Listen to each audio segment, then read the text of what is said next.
Hello friends, maths के Saini MSc group में एक बार और आपका स्वागत है। और 12 ज्योग्राफी क्लास के अंतर्गत कुछ ऑब्जेक्टिव क्वेश्चन का अध्ययन करेंगे। तो आइए पहला क्वेश्चन देखते हैं कि कृषि, पशुपालन, वन काटना, मछली पकड़ना, खनन किस क्रिया के अंतर्गत आता है। तो इसमें चार ऑप्शन है, प्राथमिक, द्वितीयक, तृतीयक और चतुर्थक क्रिया। तो ऑप्शन ए सही है, ये प्राथमिक क्रिया के अंतर्गत आता है। नेक्स्ट क्वेश्चन दूसरे नंबर पे हम देखते हैं कि विनिर्माण, प्रसंस्करण और निर्माण उद्योग से संबंधित क्रियाकलाप किस क्रिया के अंतर्गत आता है। तो इसका जो सही उत्तर ऑप्शन बी है, यह द्वितीयक क्रिया के अंतर्गत आता है। इसमें होता क्या है, प्राथमिक क्रिया के अंतर्गत आने वाले जो कच्चे पदार्थ होते हैं, उन कच्चे पदार्थों को मूल्यवान वस्तु में बदलने की प्रक्रिया को हम द्वितीयक क्रिया कहते हैं। और प्राथमिक क्रिया में जो प्रकृति एवं पर्यावरण पे आधारित जो भी आय के स्रोत हैं, वो सभी प्राथमिक क्रिया के अंतर्गत आते हैं। तो तीसरा क्वेश्चन देखते हैं, सेवाएं जैसे व्यापार, परिवहन, यातायात, डॉक्टर, वकील, शिक्षक, न्यायाधीश, पुलिस अधिकारी, डाकघर, संचार क्षेत्र से जुड़े कर्मचारी किस क्रिया के अंतर्गत आते हैं। तो इसका सही उत्तर सी है, तृतीयक क्रिया के अंतर्गत यह आते हैं। नेक्स्ट क्वेश्चन की तरफ हम चलते हैं। चौथे नंबर पे सूचना आधारित, अनुसंधान एवं विकास आधारित जैसे कार्यालय, भवन, प्राथमिक विद्यालयों, विश्वविद्यालयों, अस्पतालों, डॉक्टरों, उच्च परिणाम, रंगमंचों, लेखाकारियों और दलाली की फर्मों में काम करने वाले कर्मचारी आते हैं। यह किस क्रिया के अंतर्गत आते हैं। चौथा का सही है डी, चतुर्थक क्रिया के अंतर्गत आते हैं। चतुर्थक क्रिया के अंतर्गत आते हैं। नेक्स्ट क्वेश्चन, हम पांचवें क्वेश्चन पे चलते हैं। विशेषज्ञ, निर्णयकर्ता, परामर्शदाता, नीति निर्धारक क्षेत्र आते हैं। पांचवा क्वेश्चन है, विशेषज्ञ, निर्णयकर्ता, परामर्शदाता, नीति निर्धारक क्षेत्र आते हैं। तो इसका सही उत्तर डी, पंचम क्रिया के अंतर्गत ये सब आते हैं। नेक्स्ट चलते हैं हम, किस, यहाँ पे छठवां क्वेश्चन, किस सेवा के अंतर्गत काम करने वाले श्रमिकों को स्वर्ण कॉलर या हम कह सकते हैं गोल्ड कॉलर के नाम से जाना जाता है। हम कह सकते हैं कि किस सेवा के अंतर्गत काम करने वाले श्रमिकों को स्वर्ण कॉलर या गोल्ड कॉलर के नाम से जाना जाता है। तो ये आपका सही उत्तर डी है, पंचम क्रिया के अंतर्गत काम करने वाले श्रमिकों को हम स्वर्ण कॉलर के भी नाम से जानते हैं। नेक्स्ट देखते हैं सातवां क्वेश्चन, किस सेवा के अंतर्गत काम करने वाले श्रमिकों को गुलाबी कॉलर यानी पिंक कॉलर के नाम से जाना जाता है। तो सातवां का सही उत्तर डी है, चतुर्थक क्रिया के अंतर्गत काम करने वाले श्रमिकों को हम गुलाबी कॉलर के नाम से जानते हैं। नेक्स्ट क्वेश्चन आठवां है, केपीओ का पूरा नाम बताइए। तो इसका सही उत्तर ए है, knowledge process outsourcing. Knowledge process outsourcing ये उच्च स्तर के श्रमिक तैयार करने वाली संस्था है और ये फॉरेनर को भी सप्लाई करती है। तो नेक्स्ट हम देखते हैं, बीपीओ का पूरा नाम क्या है। बीपीओ का पूरा नाम क्या है। तो बिजनेस प्रोसेस आउटसोर्सिंग है। ये ऑप्शन सी सही है, बिजनेस प्रोसेस आउटसोर्सिंग।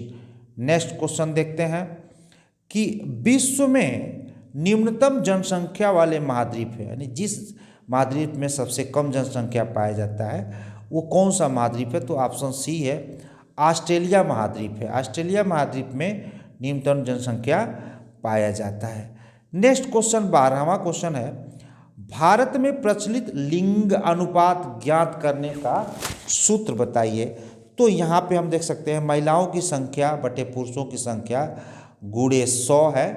ये ऑप्शन ए सही है, ये ऑप्शन ए सही है। और नेक्स्ट इसमें और देख सकते हैं क्या क्या ऑप्शन है।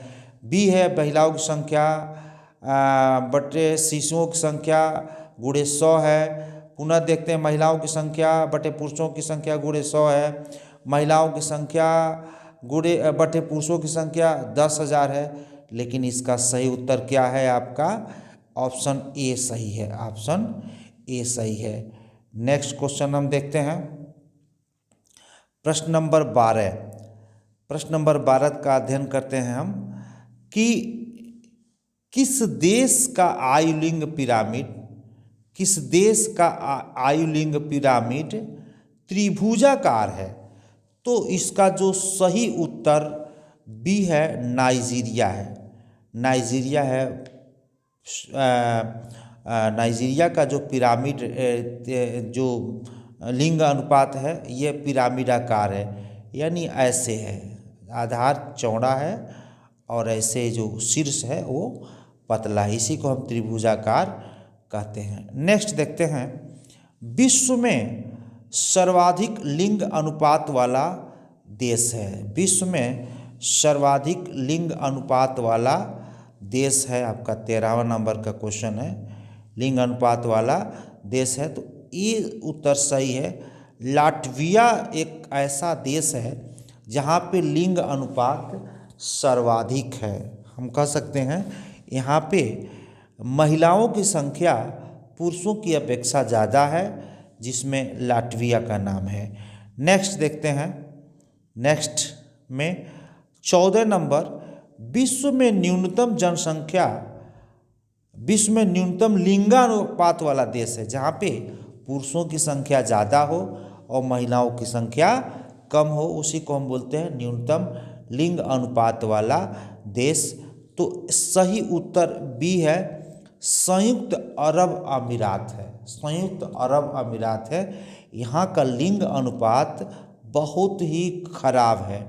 नेक्स्ट देखते हैं कि संयुक्त राष्ट्र संघ द्वारा सूचीबद्ध विश्व के कितने देशों में लिंग अनुपात अनुकूल है अध्ययन किया था। संयुक्त राष्ट्र संघ द्वारा जितने भी सूचीबद्ध देश हैं विश्व में, उसमें लिंग अनुपात कितने देश का अनुकूल है, यानी स्त्री और पुरुष की संख्या बेहतर है। तो हम देखेंगे कि ऑप्शन सी है, 139 देशों की जो लिंग अनुपात है अनुकूल है। तो नेक्स्ट 16वें क्वेश्चन पे हम चलते हैं। वर्ष 1990 में मानव विकास सूचकांक ह्यूमन डेवलपमेंट इंडेक्स, जिसको SDI कहते हैं, को निर्मित किया था। यानी ह्यूमन डेवलपमेंट इंडेक्स को 1990 में किस विद्वान ने निर्मित किया था? तो सही उत्तर ए है, डॉक्टर महबूब उल हक।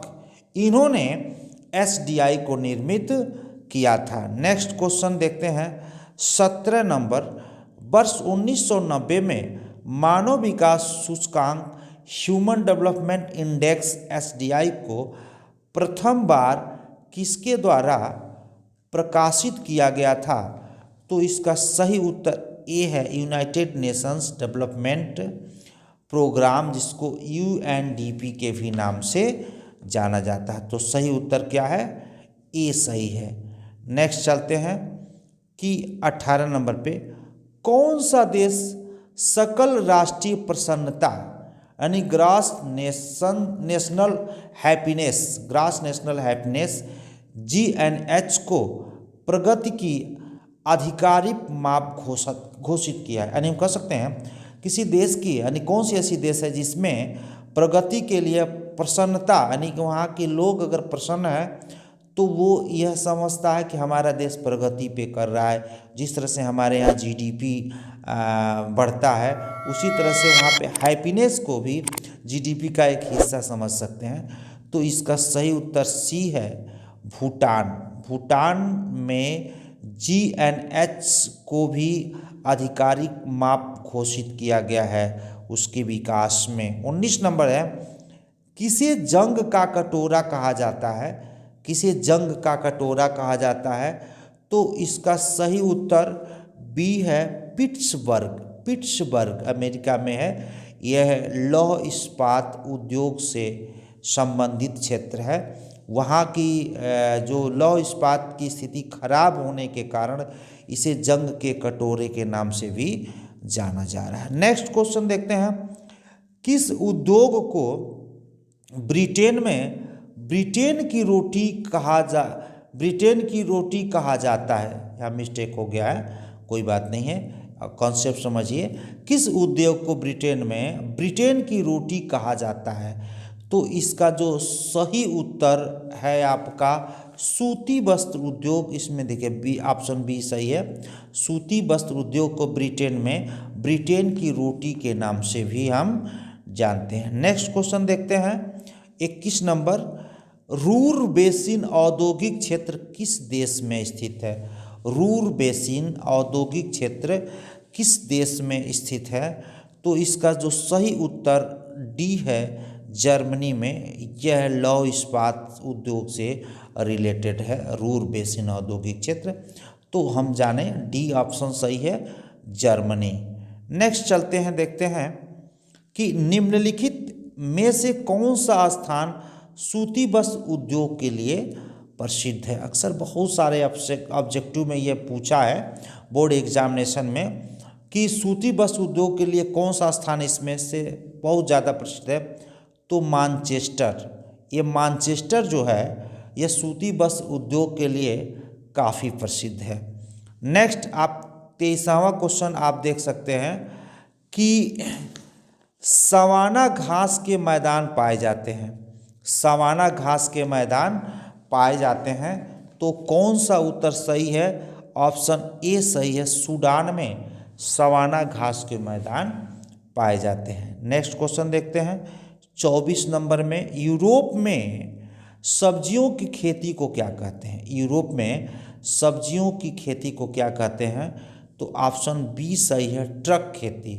यहाँ पे फल और सब्जी एक शहर से दूसरे शहर को ले जाने की प्रक्रिया को हम ट्रक कृषि कहते हैं। इसका मतलब ये नहीं है कि ट्रक से ले जाने का मतलब ही ट्रक खेती, यानी यह स्थानांतरण होता है उत्पादित वस्तुओं का, इसलिए इसे ट्रक कृषि के नाम से भी हम जानते हैं। यूरोप में सब्जियों की खेती को, ध्यान दीजिएगा, सब्जियों की खेती को।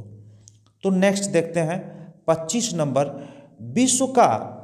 विश्व का सर्वाधिक चाय उत्पादक देश है, यानी विश्व में सर्वाधिक चाय उत्पादन करने वाला देश 1 नंबर पे कौन सा है? तो हम कह सकते हैं चीन। अरे चौ मने चीन है, चौ मने चाय, तो एकदम कन्फ्यूजन दूर हो गया। यानी हम कह सकते हैं विश्व में चाय सर्वाधिक उत्पादन करने वाला जो देश है वो चीन है। 26 नंबर क्वेश्चन, विश्व में सर्वाधिक गेहूं उत्पादन करने वाला देश कौन सा है? तो इसका भी ऑप्शन बी सही है, चीन भी गेहूं के उत्पादन में 1 नंबर पे है। नेक्स्ट देखते हैं 27वें नंबर, विश्व में सर्वाधिक चावल उत्पादक देश कौन सा है? तो इसका भी उत्तर आपका सी सही है, चावल में भी 1 नंबर पे हम कह सकते हैं कि चावल, चाय पत्ती, चाय मतलब और गेहूं, तीनों में चीन 1 नंबर पे है। नेक्स्ट देखते हैं, विश्व में गन्ने का सबसे सर्वाधिक उत्पादक देश है, मिस प्रिंटिंग हो गई है, यानी विश्व में गन्ने का सर्वाधिक उत्पादन करने वाला देश कौन सा है? तो ऑप्शन सी ब्राज़ील है। ब्राज़ील में गन्ने का कृषि बहुत अधिक मात्रा में किया जाता है और विश्व में इसका प्रथम स्थान है। नेक्स्ट 29 नंबर पे देखते हैं कि विश्व में कहवा का सर्वाधिक उत्पादक देश है। कहवा का सर्वाधिक उत्पादक देश है, तो इसका भी उत्तर सी है, ब्राज़ील। आपने देखा दोनों में इसका सही उत्तर है ब्राज़ील। और नेक्स्ट क्वेश्चन देखते हैं, नेक्स्ट क्वेश्चन 30वां में, निम्नलिखित में से कौन सी बागाती कृषि है? माने जो बागवानी कृषि के अंतर्गत आता है। इसमें देखिए रबड़ है, गेहूं है, धान है, जूट है, तो इसका जो सही उत्तर ए है रबड़ है। यानी निम्नलिखित में से कौन सी बागाती कृषि है, तो रबड़। बागाती कृषि के अंतर्गत रबड़ है, अनानास है, गन्ना है, केला है, ये सभी फसल बागाती कृषि के अंतर्गत आता है। तो आज के लिए इतना ही, और अगर चैनल को सब्सक्राइब नहीं किए हैं तो सब्सक्राइब कर दीजिए और शेयर्स भी करिए, जिससे अन्य लोगों को भी जानकारियाँ उपलब्ध हो सके। आज के लिए इतना ही, धन्यवाद।